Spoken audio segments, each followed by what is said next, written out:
Hello students, मैं अमित कुमार आप सभी विद्यार्थियों को विज्ञान विषय पढ़ाऊँ।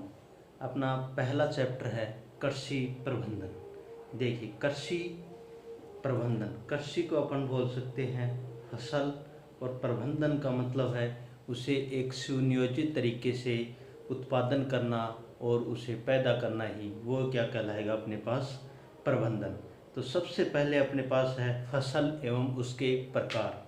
देखिए, जीव जंतु या कोई भी प्रकृति में है वो दो प्रकार के होते हैं अपने पास। एक होते हैं सजीव और एक होते हैं निर्जीव। सजीव और क्या होते हैं, निर्जीव। जिन जीवों में सांस या श्वसन क्रिया करते हैं वो अपने पास कहलाते हैं सजीव। जो जीव श्वसन क्रिया करते हैं वो अपने पास सजीव कहलाते हैं, और जो जीव या जो वस्तु श्वसन क्रिया नहीं करते हैं वो अपने पास निर्जीव कहलाते हैं। जैसे लकड़ी, पत्थर इत्यादि, सूखी लकड़ी आएगी इसके अंदर। और ये अपने पास सजीव में पादप, पेड़ पौधे और मनुष्य है, वो सभी सजीव के अंदर आएंगे। ठीक है, तो पहला है सभी सजीव अपनी वृद्धि एवं विकास में जीवित रहने के लिए उन्हें भोजन की आवश्यकता होती है। ठीक है, पादप अपना भोजन स्वयं बनाते हैं। हम जानते हैं कि पादप अपना भोजन किसके द्वारा बनाते हैं? पानी, खनिज लवण जो उन्हें मिट्टी से प्राप्त होते हैं, और हवा, इनसे क्या करते हैं? पादप अपना भोजन बनाते हैं, पादप अपना भोजन स्वयं बनाते हैं।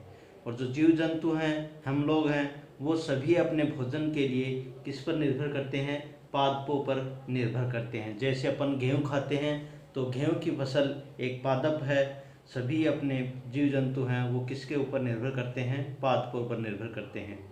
भोजन को, जैसे अपन फसल की परिभाषा लिखें तो पादपों को नियमित उत्पादन की फसल, नियमित उत्पादन ही क्या कहलाएगा? फसल कहलाएगी। या अपन कहें कि कोई भी अपना एक बड़ा सा खेत है, उसके अंदर अपन एक निश्चित फसल उगाएं, जैसे गेहूँ, बाजरा, चावल, इन सभी की जो फसल उगाएं वो अपने पास क्या कहेगी? फसल कहलाती है। या जब एक ही प्रकार के पादप भूमि के बहुत बड़े क्षेत्र में उगाए जाते हैं उसे अपन क्या कहते हैं? फसल कहते हैं। जैसे गेहूं की फसल, सरसों की फसल, बाजरे की, मक्का की, चावल की आदि की जो फसलें हैं वो अपने पे फसलें रहेंगी। ऋतुओं के आधार पर फसल 3 प्रकार के होते हैं। ऋतु किसे कहते हैं? जैसे शरद ऋतु, ग्रीष्म ऋतु, शरद ऋतु, ग्रीष्म ऋतु। मुख्यतः ऋतु 3 प्रकार की होती है, वैसे ऋतु 6 प्रकार की होती है, ग्रीष्म ऋतु और वर्षा ऋतु। इन्हीं के आधार पर अपन क्या करते हैं? फसलों का क्या करते हैं? वर्गीकरण करते हैं। जैसे रबी की फसल, खरीफ की फसल और जायद की फसल। रबी की फसल, खरीफ की फसल और जायद की फसल।